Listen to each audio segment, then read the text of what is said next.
We provide you the platform to turn your dreams into reality. Give wings to your aspirations with KR Mangalam University. America को दुनिया की सबसे ताकतवर अर्थव्यवस्था कहा जाता है, लेकिन सच्चाई ये है कि वहाँ के लोग जो खाना खाते हैं उसका एक बड़ा हिस्सा विदेशों से आता है। अमेरिका खुद जरूरी चीजें जैसे फल, सब्जी, अनाज और मांस आदि पर्याप्त मात्रा में पैदा नहीं करता। ऐसे में उसे ये चीजें दूसरे देशों से मंगवानी पड़ती है। लेकिन डोनाल्ड ट्रंप के दोबारा राष्ट्रपति बनने के बाद से हालात बदल गए हैं। ट्रंप सरकार ने विदेशी सामानों पर भारी टैरिफ यानी टैक्स लगाना शुरू कर दिया है। इससे विदेशों से मंगवाया जाने वाला खाना महंगा हो गया है और आम अमेरिकी लोगों की थाली पर इसका असर सीधा दिखाई दे रहा है। ट्रंप का मानना है कि इन टैरिफ से अमेरिका का घरेलू उद्योग मजबूत होगा और देश फिर से महान बनेगा। लेकिन असल सवाल ये है कि क्या अमेरिका खुद इतनी खेती करता है कि वह अपनी जरूरतें पूरी कर सके। वहाँ की जलवायु और जमीन हर चीज उगाने लायक नहीं है। ऐसे में जब बाहर से आने वाली चीजों पर टैक्स बढ़ेगा तो उसकी कीमतें भी बढ़ेंगी और आम जनता की जेब पर बोझ पड़ेगा। उदाहरण के तौर पर अमेरिका ने अपने सबसे करीबी पड़ोसी कनाडा पर 35% टैरिफ लगाया है, जबकि वहां से मांस, मछली, गेहूं, मक्का, ओट्स और मेपल सिरप जैसी जरूरी चीजें मंगवाता है।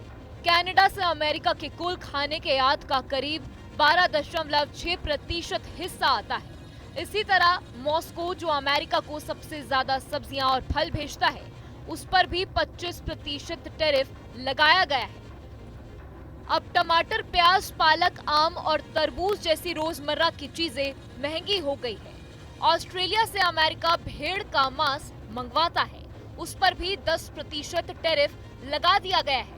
ब्राजील से संतरे का रस आता है, उस पर भी 50% टैक्स लगाया गया है। चीन, जिससे अमेरिका सेब का जूस और फ्रोजन फिश मंगवाता है, उस पर भी 145% टैक्स था, जो अब घटकर 30% कर दिया गया है। चीन से भी अमेरिका को काफी खाद्य सामग्री मिलती है। इसके अलावा चिली, कोलंबिया, वियतनाम, थाईलैंड और इटली जैसे देशों से भी अमेरिका खाना मंगवाता है। अंगूर, कॉफी, केला, अनानास, चावल, मक्खन, ऑलिव ऑयल और चीज जैसी चीजें इन देशों से आती हैं। अब इन पर भी 10 से 39% तक का टैक्स लगा दिया गया है। भारत से अमेरिका सबसे ज्यादा झींगा मछली मंगवाता है। साल 2023-24 में अमेरिका ने भारत से करीब 2.7 अरब डॉलर का झींगा आयात किया था। अब इस पर भी 25% टैक्स लगा दिया गया है। इसके साथ ही अमेरिका ने भारत को चेतावनी दी है कि अगर वह रूस से तेल खरीदता रहा तो उस पर भी टैक्स लगा दिया जाएगा। कुल मिलाकर ट्रंप सरकार की टैक्स नीति से अमेरिका में खाने पीने की चीजें महंगी होती नजर आ रही हैं। पहले वहां की थाली में दुनिया भर के स्वाद होते थे, अब वो धीरे धीरे कम होते दिखाई दे रहे हैं। टैक्स बढ़ने से आम लोगों की जेब पर बोझ बढ़ेगा और थाली धीरे धीरे खाली होती जाएगी। जहाँ भक्ति है हर शब्द में, कथाओं में छुपे हैं दिव्य रहस्य और ज्योतिष देता है जीवन को दिशा। धर्म से जुड़ी हर बातों को जानने के लिए हमारे चैनल स्तुति को सब्सक्राइब करें। चैनल पर जाने के लिए इस लिंक पर क्लिक करें।